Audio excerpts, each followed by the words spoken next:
Assalamualaikum warahmatullahi wabarakatuh. Bismillahirrahmanirrahim. Alhamdulillahi rabbil alamin. Wassalatu wassalamu ala sayyidina Muhammadin wa ala alihi wa sahbihi ajma'in. Amma ba'du.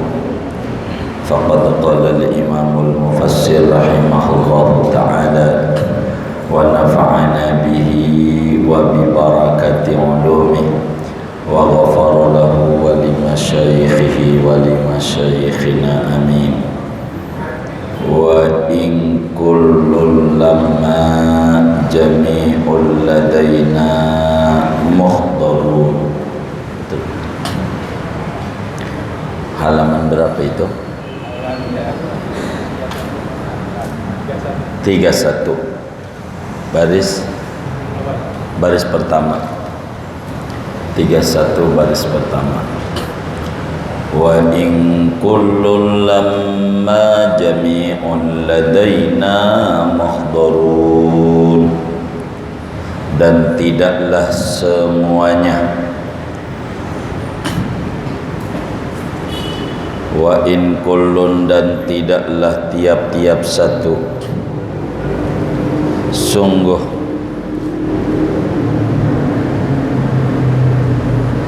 seluruhnya di sisi kami, yaitu dihadirkan. Ay wa ma kullun illa jami'un ladaina muhdarun, yakni tidaklah tiap-tiap satu melainkan seluruhnya di sisi kami, yaitu dihadirkan. Wa in quri'at bitakhfifi takunu in bimakna qad, dan jikalau dibaca in kullun dengan takhfif, yakni asalnya inna, maka ada oleh in, yaitu dengan makna qad, sesungguhnya, yakni inna kulla makhluqin yujma'u yawmal qiyamati fi hadratina, sesungguhnya tiap-tiap makhluk yaitu akan dikumpulkan pada hari kiamat di hadapan kami. Wa nujazihi, dan akan membalas oleh kami akan tiap-tiap makhluk itu ala amalihi, atas amal perbuatannya. In khairan fa khairun wa in syarran fa syarrun. Kalau adalah perbuatannya itu di dunianya yaitu baik, maka adapun balasannya yaitu baik. Wa in syarran, dan jikalau perbuatan di dunianya yaitu jahat, fa syarrun, maka adapun balasannya pun juga yaitu kejahatan. Kama qala alaihi salam, sebagaimana bersabda oleh Nabi alaihi salam, ma min ahadin illa wa yukallimu rabbahu yawmal qiyamati wa laysa bainahu wa bainallahi ta'ala turjuman. Tidak ada daripada seseorang melainkan akan bicara langsung ia dengan Tuhannya pada hari kiamat, dan tidak ada antara dia dan antara Allah yaitu juru terjemah. Fayanduru dzalikal abdu yaminan wa shimalan, maka memandang dzalikal abdu, oleh yang demikian itu hamba, ke arah kanan dan ke arah kiri. Fala yara illa ma qaddama min amalihi, maka tidak melihat oleh si hamba melainkan apa yang telah ia lakukan daripada amal perbuatannya. Wa yanzuru tilqa'a wajhi, dan ia memandang ke arah depannya.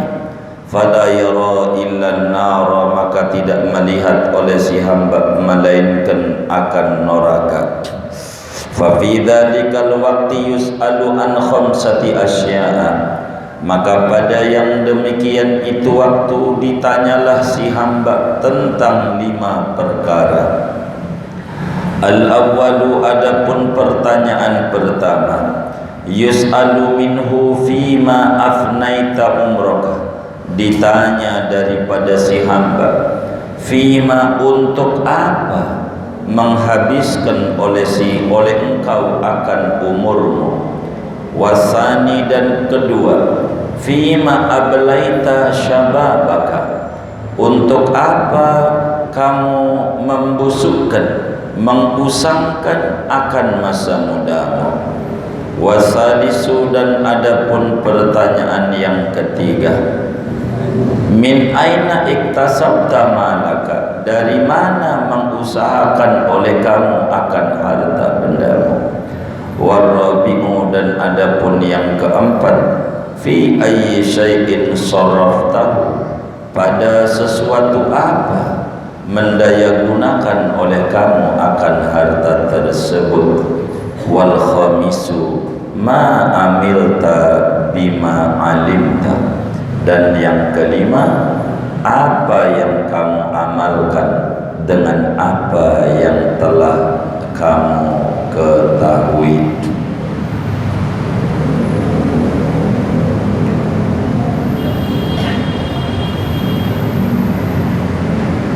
Wa fi hadisin akhara qala alaihi salam, dan pada hadis yang lain bersabda oleh baginda Nabi alaihi salam, awwalu ma yus'alul abdu yaumal qiyamati 'anil na'imi, adapun mula-mula sesuatu yang ditanyai oleh hamba pada hari kiamat, yaitu tentang kenikmatan. Yuqalu alam nusahhi jismaka, bukankah aku telah mensehatkan akan tubuhmu. Alam nurwika bil ma'il barid, bukankah kami menyegarkan akan kamu dengan air yang dingin. Waruya wallahu a'lam bissawab. Segini, saudara-saudara sekalian, kajian kita masih tafsir surat Yasin ayat 32.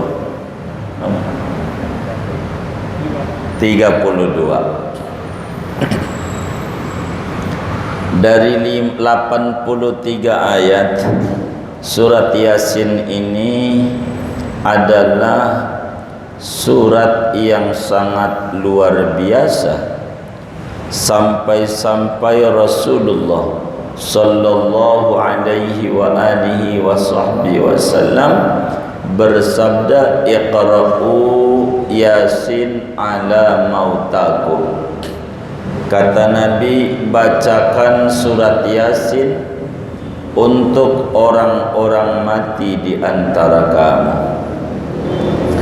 Saking agungnya surat Yasin, maka Yasin ini begitu banyak manfaat. Baik orang yang sudah mati dapat manfaat, bahkan yang masih hidup, surat Yasin ini pun juga banyak manfaat. Sebab apa? 83 ayat ini 80% lebih berbicara tentang kehidupan pasca kematian. Dan di sini letak kebahagiaan kita dengan mendalami, mengkaji daripada surat Yasin. Pada ayat 32 Allah Subhanahu wa ta'ala menjelaskan, wa in kullul lamma jami'ul ladaina muhdaru.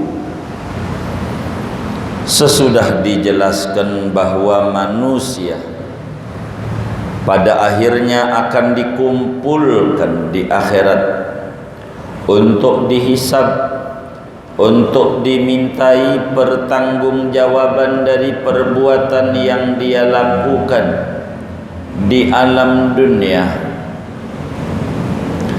Maka di sini dijelaskan, wa in kullul lamma jami'ul ladaina muhdaru, dan tidaklah semua makhluk melainkan seluruhnya akan dihadirkan di hadapan kami. Jadi semua makhluk yang ada di jagat raya, lebih-lebih manusia dan jin, semuanya bakal datang kepada Allah Subhanahu wa ta'ala di akhirat nanti. Maka kematian bukan untuk diolok-olok. Kematian itu adalah nasihat besar. Maka yang kemarin ngumpul bersama kita sekarang sudah pergi ke Tanah Kusir, ke Karet Bifak. Yang tahun lalu pernah makan bareng dengan kita sekarang sudah tidak ada. Dia berpulang kepada Allah Subhanahu wa ta'ala. Manusia di alam dunia ini bukan akhir segalanya. Harus difahami oleh kita bahwa dunia ini bukan akhir segalanya. Disebut dunia ini sementara. Musibah yang menimpa juga sementara. Kesenangan yang kita dapatkan juga sementara. Maka sementara itu sesuatu yang sementara tidak boleh dijadikan sesuatu yang bernilai abadi. Tapi akhirat adalah abadi. Hubungan dunia dan akhirat itu, saudara, seperti ada dua perempuan, ada dua cewek. Kita orang punya dua istri, ada orang punya istrinya dua. Yang pertama, istri pertama, ini orang istri pertama udah tua, jelek banget, udah tua, jelek. Istri yang kedua muda, cantik, muda. Tapi dia milih sama istri yang udah tua, ini yang jelek ini, burik. Dia demennya ini, yang muda, yang cantik dia ndak demen. Ini orang model begini disebut orang apa kira-kira?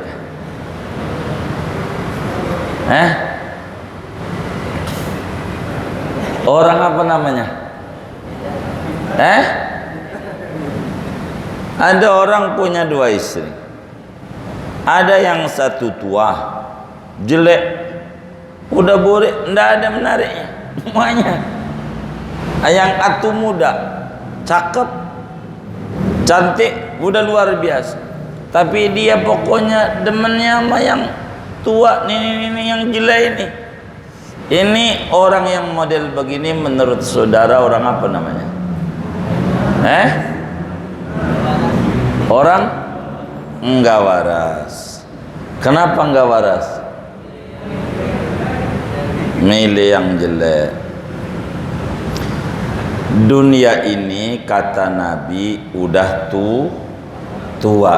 Jadi kalau digambarkan orang dunia ini nenek yang udah peot, gigi nggak ada, udah dihitung sama orang-orang kaya raya, rambutnya mengandung perak, kan luar biasa, itu mahal begitu.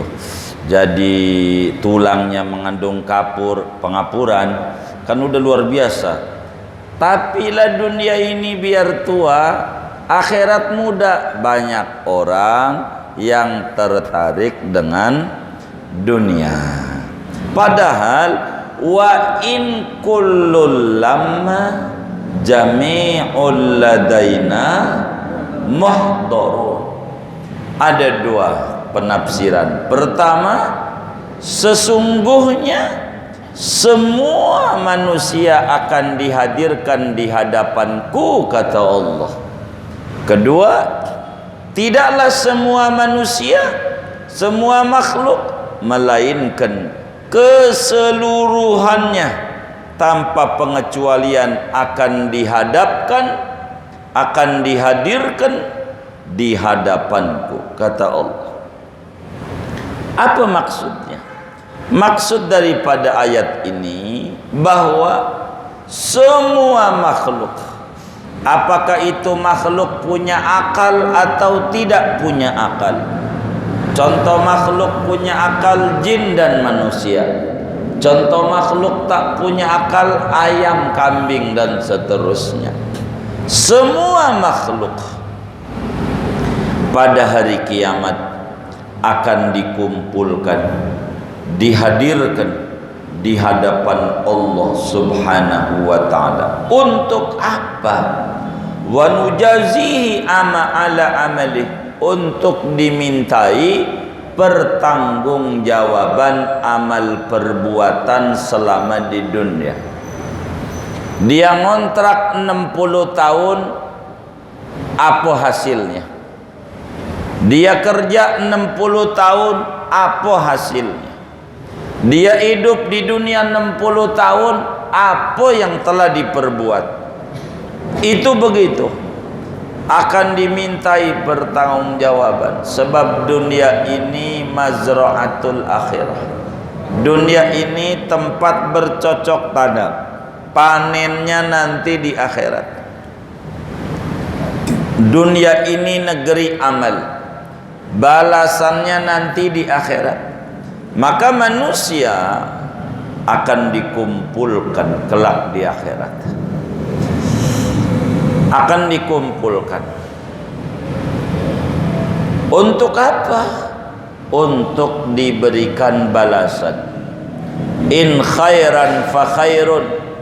Kalau yang ditanam adalah pohon duren, fa khairun, maka buahnya juga duren. Wa in syarran fa syarrun. Kalau yang ditanam adalah pohon berenuk, maka buahnya juga berenuk. Tidak mungkin kalau yang ditanam amal soleh, lalu kemudian balasannya bukan kebaikan. Sebagaimana kalau dia nanam kejahatan, mana mungkin akan dibalas dengan kebajikan. Sebab apa yang ditanam, itu yang dipanen. Karena itu di dunia ini harus disadari oleh kita bahwa kita orang di dunia ini adalah menanam. Apa saja yang ditanam oleh kita, itu yang akan dituai, itu yang akan dipanen, dan panennya kelak di akhirat. Adapun kebaikan-kebaikan yang dilakukan di dunia lalu mendapatkan kesenangan sementara dari Allah, itu namanya bonus, bukan gaji. Dunia bukan tempat memberi gaji. Gaji kita ibadah di akhirat, bukan di dunia. Andai dikasih senang sama Allah di dunia sebagai muslim yang taat, maka kemudian kesenangan itu bukan gaji, tapi adalah bonus dari Allah Subhanahu wa ta'ala. Sebab tetap gaji nanti di akhirat. Berkenaan ayat yang ke-32 ini, ada satu hadis daripada Sayyiduna Muhammad sallallahu alaihi wa alihi wa sahbihi wasallam. Kata Nabi, ma min ahadin illa wa yukallimu rabbahu yawmal qiyamah wa laysa bainahu wa bainallahi turjuman fayanduru dhalikal abdu yaminan wa shimalan fala yara illa ma qaddama min amalih wa yanduru tilqa'a wajhihi fala yara illa an-nar. Kata Nabi, tidak ada seorang pun manusia, siapapun dia orangnya, apa dia pejabat, apa dia rakyat, apa dia orang kaya, apa dia orang miskin, apa dia pedagang, apa dia karyawan dan seterusnya, melainkan kelak nanti ama Allah bakal diajak bicara langsung, bakal ngomong ama Allah. Tidak ada juru bahasa, enggak ada juru terjemah. Semua masing-masing orang bakal ngomong dengan Allah, dan dia bakal mengerti apa yang ditanyai bakal oleh Allah di akhirat nanti. Bagaimana kita bakal ketemu dengan presiden, gemeternya kayak apa, bagaimana dengan yang mencipta presiden, mencipta manusia dan mencipta alam semesta. Ketika si hamba itu, kata Nabi, sudah berhadapan dengan Allah, maka dia lihat-lihat, nengok kanan, amal baik dikit, nengok kiri, amal buruk banyak, kan dicatat.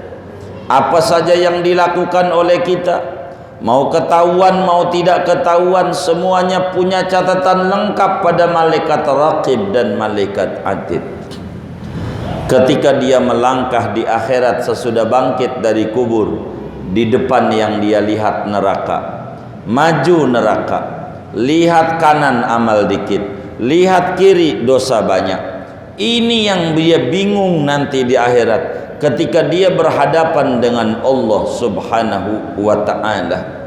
Dia bingung, bagaimana ini? Yang dia lihat selalu neraka. Tidak ada amal yang bisa dibawa di hadapan Allah. Tidak ada amal yang bisa dibawa di hadapan Allah. Dia bingung mau ngadepin Allah. Maka ketika itu, sesudah dia berjumpa dengan Allah Jalla wa Azza, dia ditanya sama Allah 5 macam pertanyaan. Ini yang paling repot, dan ini yang harus kita persiapkan sebagai jawaban, sebab semuanya akan kita alami kelak di akhirat. Akan ditanya oleh Allah, tiap-tiap orang ditanya 5 macam pertanyaan. Yang pertama yang akan ditanya sama Allah, ditanya, ya fulan, fima afnaita umraka. Hai anu, Udin, Mamat, Uco, udah apa aja deh namanya. Allah tanya, saya kasih umur kamu di dunia sekian tahun, 60 tahun, ada yang 65, ada yang 70, ada yang 80, ada yang 40, macam-macam. Saya sudah beri umur, waktu di dunia. Itu waktu yang kuberikan, kau gunakan untuk apa? Inilah yang disebut wal asri innal insana lafi khusrin illa alladzina amanu wa amilus solihati wa tawassaw bil haqqi wa tawassaw bis sabr.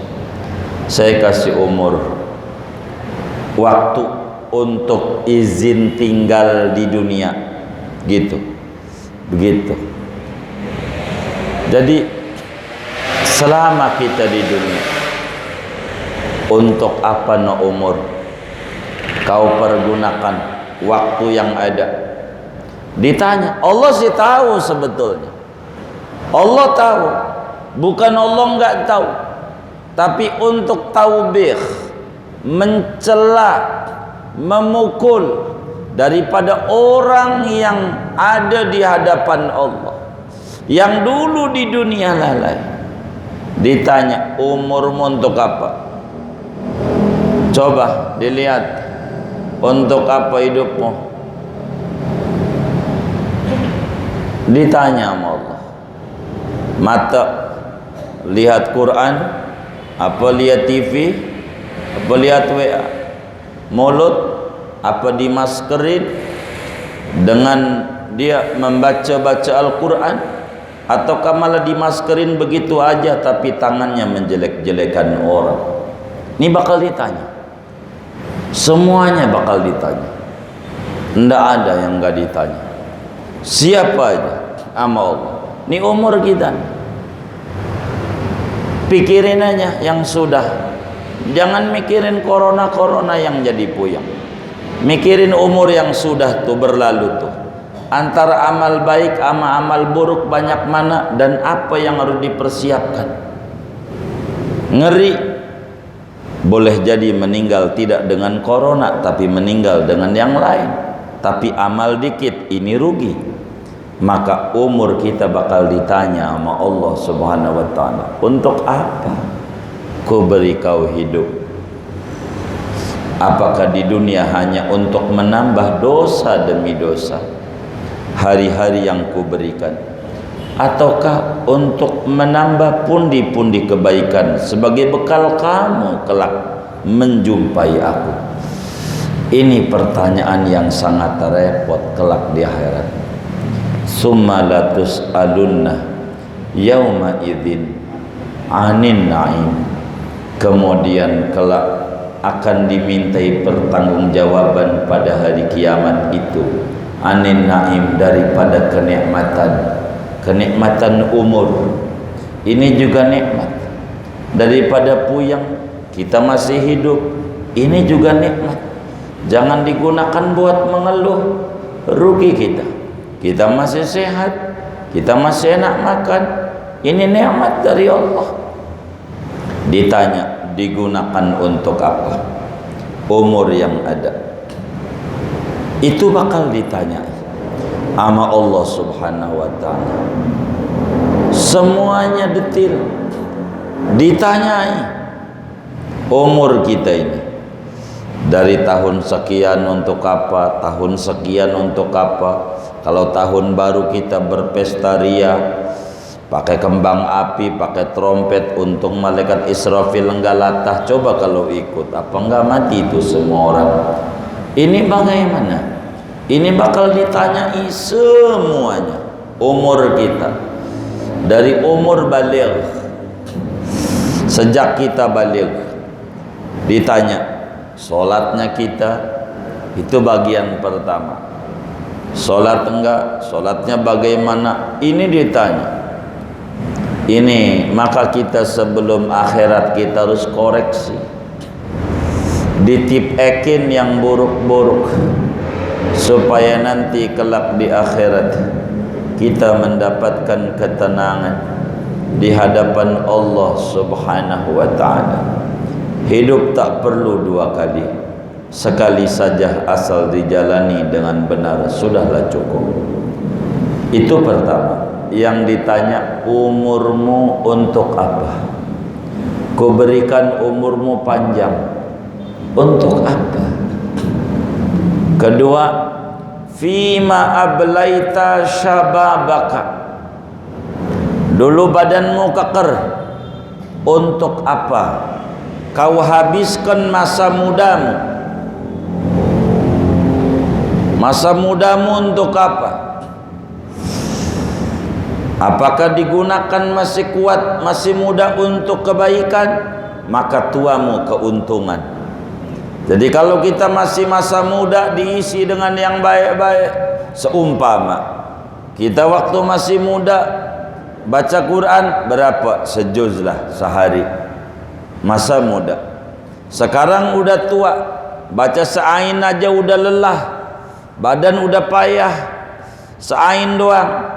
Maka walaupun seain, ganjarannya sejuz. Ini namanya pensiunan. Waktu masa muda, seumpama malam kuat solat malam berapa puluh rakaat tiap malam. Sekarang udah tua, kuatnya 2 rakaat, ganjarannya 10 rakaat. Enggak berkurang, enggak. Sebab yang ngasih tua adalah Allah. Tapi kalau masa mudanya digunakan buat kemaksiatan, kelabing, diskotik, tetek bengek, maka tua cuman istirahat dari dosa, tapi pundi-pundi amal kebaikan tak ada. Ndak ada. Pensiunnya ndak ada. Ndak ada pensiunan dari Allah Subhanahu wa taala. Kayak kita lah sehat digunakan buat ngaji, lalu kemudian kita sakit, ganjaran dapat. Terus aja dapat karena waktu sehatnya ngaji. Sekarang sakit, kata Allah kasih aja, sebab yang membuat sakit saya. Jangan nggak kasih malaikat, kasih ganjar. Tapi kalau sehatnya berbuat maksiat sakit, hanya istirahat daripada dosa tanpa ada ganjaran, dan itu kerugian.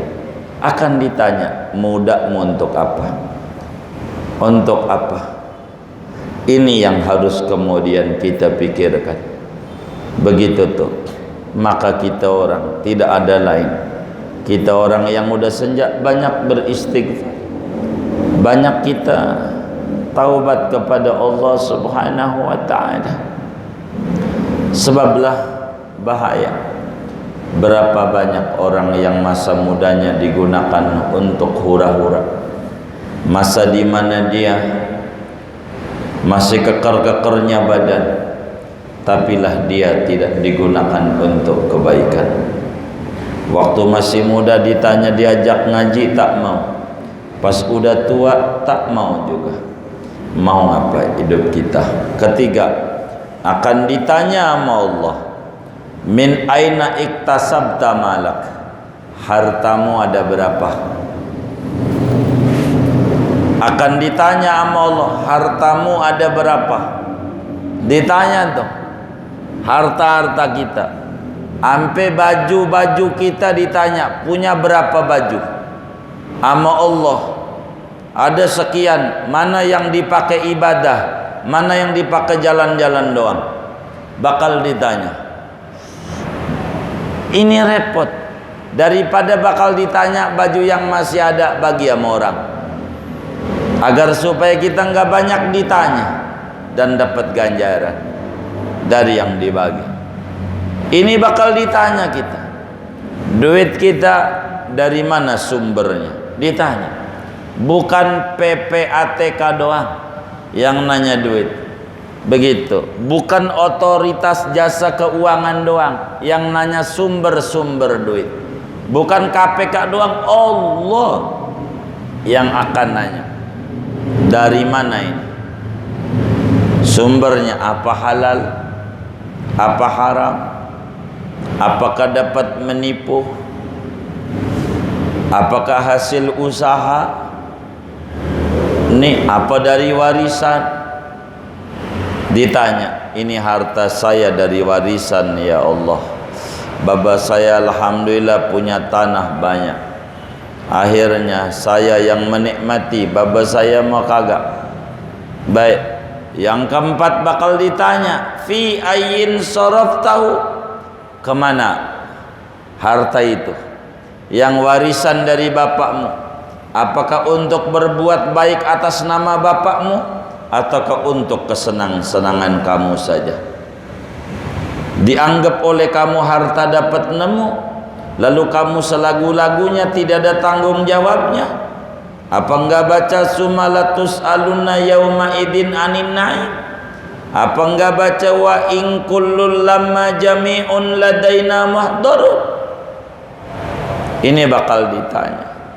Harta kita sumbernya dari mana? Dikeluarkan kemana?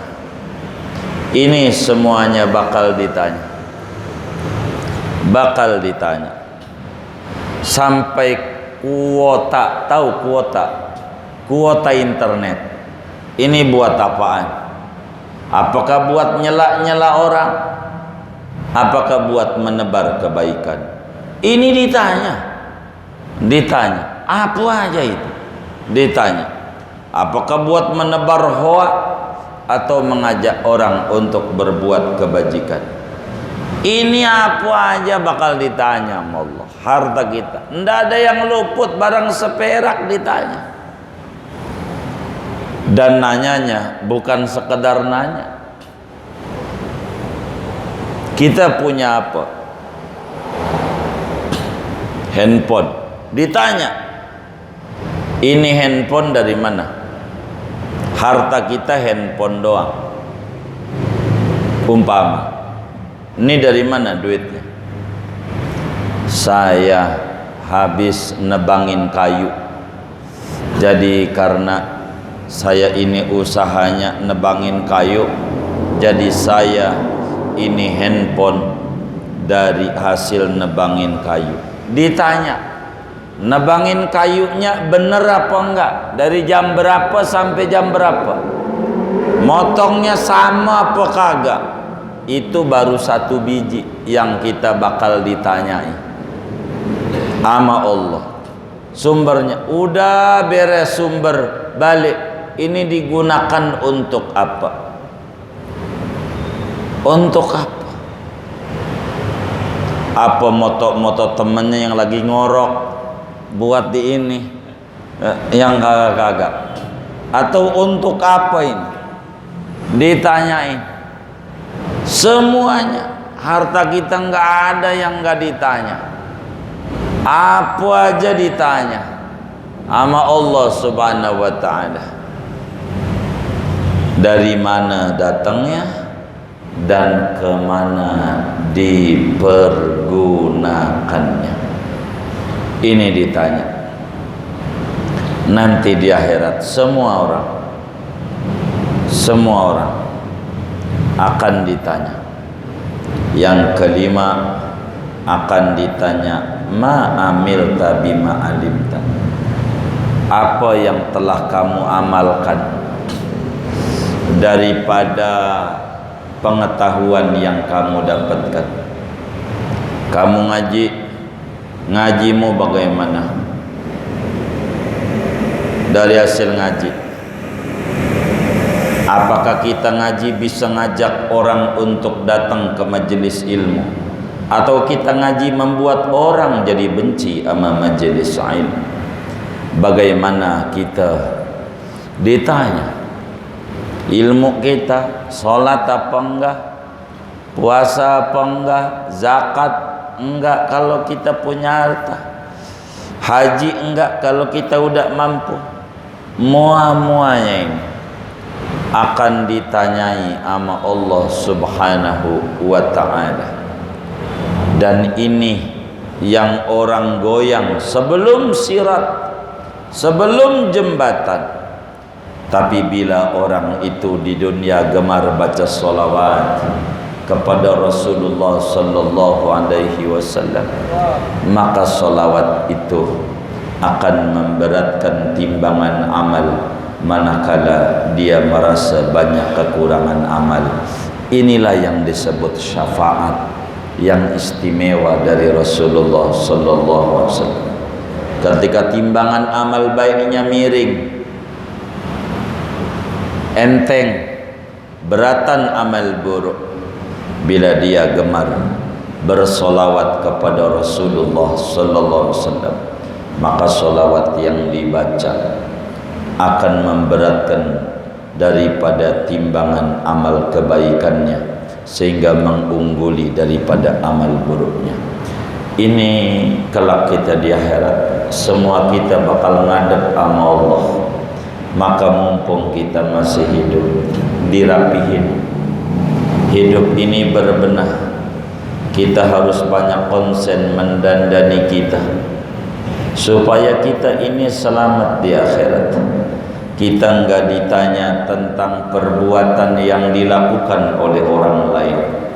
Kita enggak bakalan diminta pertanggungjawaban tentang perbuatan orang lain. Tapi yang akan dimintai pertanggungjawaban adalah perbuatan yang dilakukan oleh diri kita sendiri. Oleh karena itu konsen terhadap diri sendiri.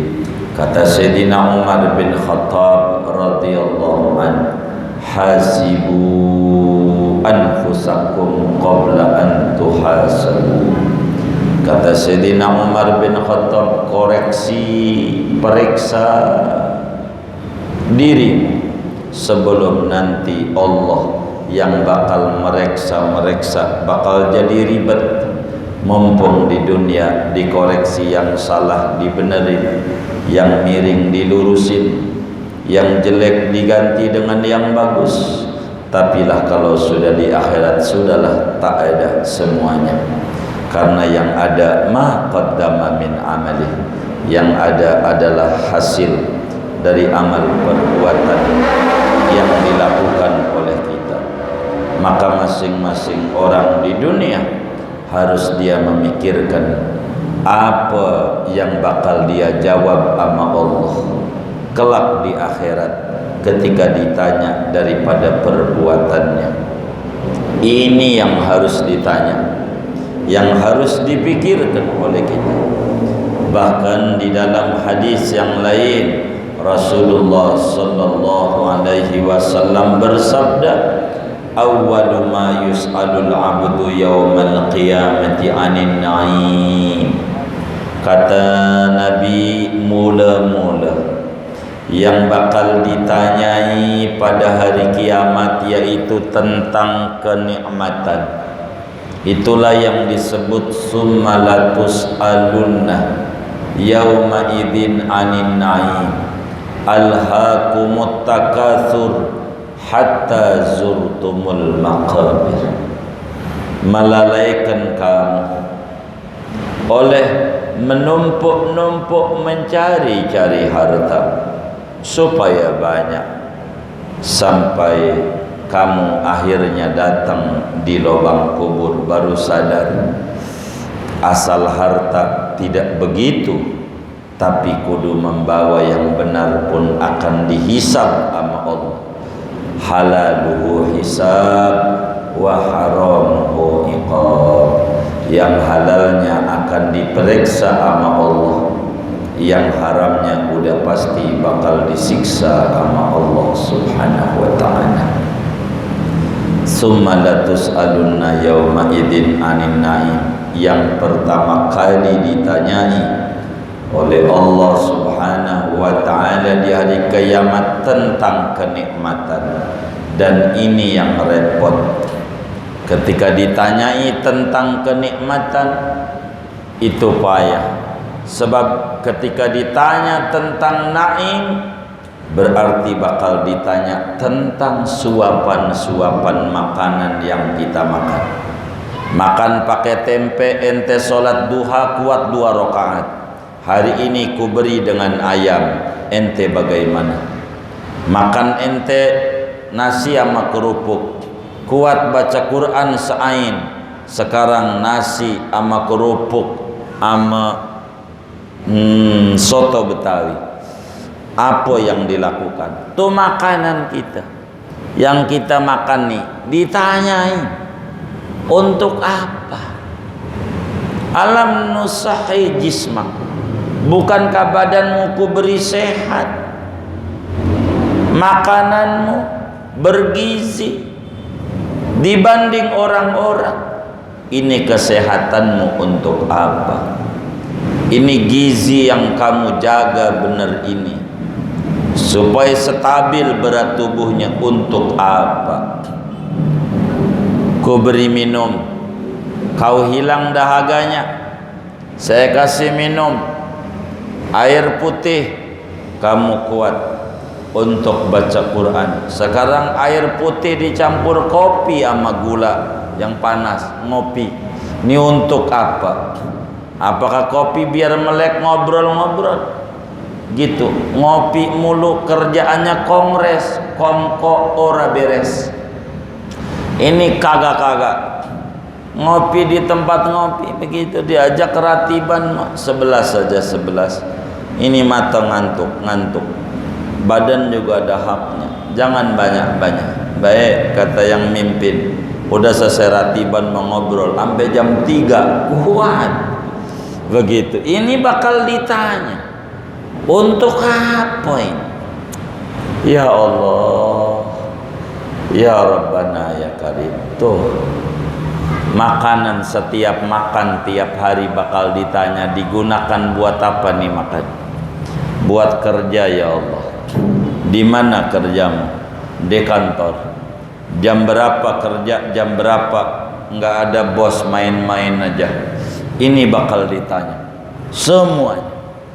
Dan ini yang membuat orang pada nangis. Summa latus'alunna yauma idzin 'anin na'im. Apakah sebatas kita buang ke WC itu aja? Apakah buat itu tidak ada guna apa-apa? Sebuah kerugian. Dan ini pentingnya kita mengkaji surat Yasin, bahwa kita bakal menghadap Allah dan kelak dimintai pertanggungjawaban oleh Allah. Mudah-mudahan Allah hisab kita dengan hisab yang mudah.